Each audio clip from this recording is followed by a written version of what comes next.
they yanked me off the West Coast Avengers like overnight, but they gave me 6 months to fill out the Fantastic Four and Silver Surfer, which is why I was still writing it when you discovered it.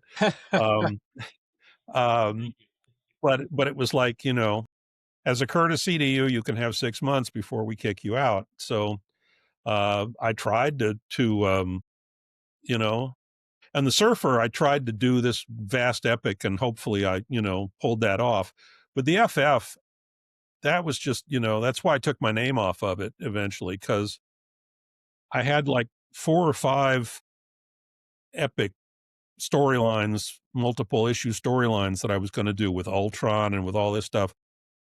And all of a sudden, I only had 6 issues left, so I, did the whole thing where the real Fantastic Four is in a coma, and the fake Fantastic Four is sort of plowing through these plot lines as quickly as possible, just to kinda get them all done.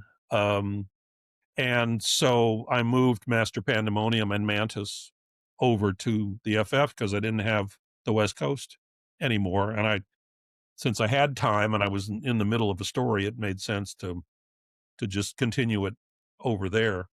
But, um, not my favorite not my favorite 6 months in my comic career, I'll say that. So they really they told you you have 6 months and then you're Yeah, they came and said that, uh, it was I don't wanna mention names, but you can figure it you out don't from the have to. time thing, but, I mean, there was a new editor at that point, and he came and he said that the guys in charge had decided that they wanted to make as much money out of Marvel as possible, and so, they couldn't sell lunchboxes with Reed and Sue and Ben and Johnny if the comic didn't have Reed and Sue and Ben and Johnny, so you've gotta, like, put them back in and stop doing what you're doing. Um, and as far as the Surfer goes, they said, we want to go back to one issue stories where he flies away feeling bad at the end. And I said, well, that's what didn't sell. That is exactly what people got tired of seeing. And so when we broke him out and got him into space and did all this stuff with him, that's the stuff that's selling. And they're like, yes, but this is, we want things to be very compartmentalized now. We don't want to have all this extraneous stuff going on. And so they said, we'll give you 6 months to finish up those 2 books. And then and the other thing they said was, we don't really need people who are high priced, because Spider-Man will always sell, so it doesn't matter anymore who does Spider-Man, they said to me. Um, so then they were bankrupt 4 years later. So, that's I take some pleasure in that.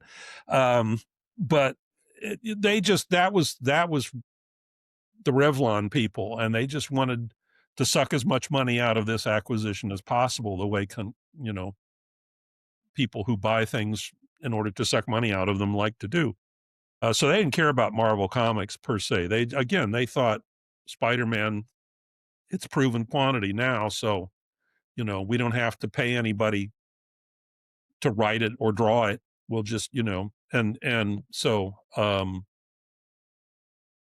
yeah, that was not, it was I didn't like it obviously on a personal level and all that.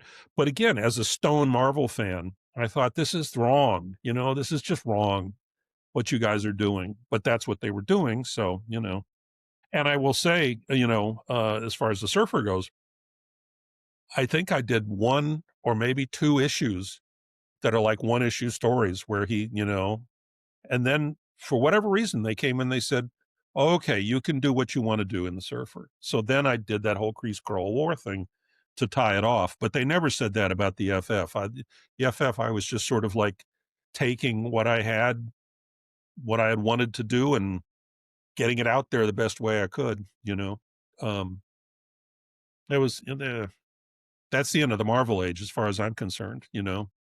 Walt Simonson and other people were still do Starlin, we're still doing things, but to me, that was the end of the Marvel age in '89.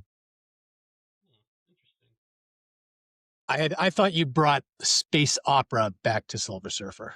or to Yeah. the Silver Surfer for the first time. He was the first time. That was the first time I ever thought he was really interesting. Yeah, me too. I mean, I really, well, I started my first book was Fantastic Four 49, right in the middle of the Galactus trilogy, right? So, I mean, why wouldn't I decide to become a Marvel fan when I'm looking at some of Kirby's best artwork and some of Stan's best stories and these great characters and all that? Um, but then they did that for 15 years of he flies away feeling bad because he's trapped on Earth. So when Shooter got in touch and said, "We want you to do a Silver Surfer book," I said, "Well, first off, from what I understand, when Stan left, he said, 'You guys can do every character except the Silver Surfer. I want to save that for me.'" And I said, what does Stan have to say about this?" And Shooter said, "I'm in charge now, and I want a Silver Surfer book." I don't know what he and Stan talked about with all of that, but so I said, "Well, all right, I'll do the Surfer, but I want to get him off Earth." And they said, "No, no, got it. There's a formula, and you have to do that." I go, "Okay." So I did a first issue, which later got reprinted in Marvel Fanfare, Surfer Mantis on Earth, right? But then again, somebody somewhere changed Shooter, I guess, changed their minds, and they called up and said, "Well, actually, no, you can get him off Earth." And so we started over again. Um, I did another number one in which he does get off Earth, and I'm, you know, it's one of those things again, a challenge. Like, okay, well, he's been stuck here all this time. How does he get off then? And fortunately, I had the idea about the board. If you don't have the board, you can get off. And so we got him off Earth. And then, of course, there's all the Marvel space characters from the Fantastic Four and the Avengers and every place else. They're all there, and he was the guy who could tap into all of them. And so it just expanded exponentially from that point, up until they said, "Don't do that anymore."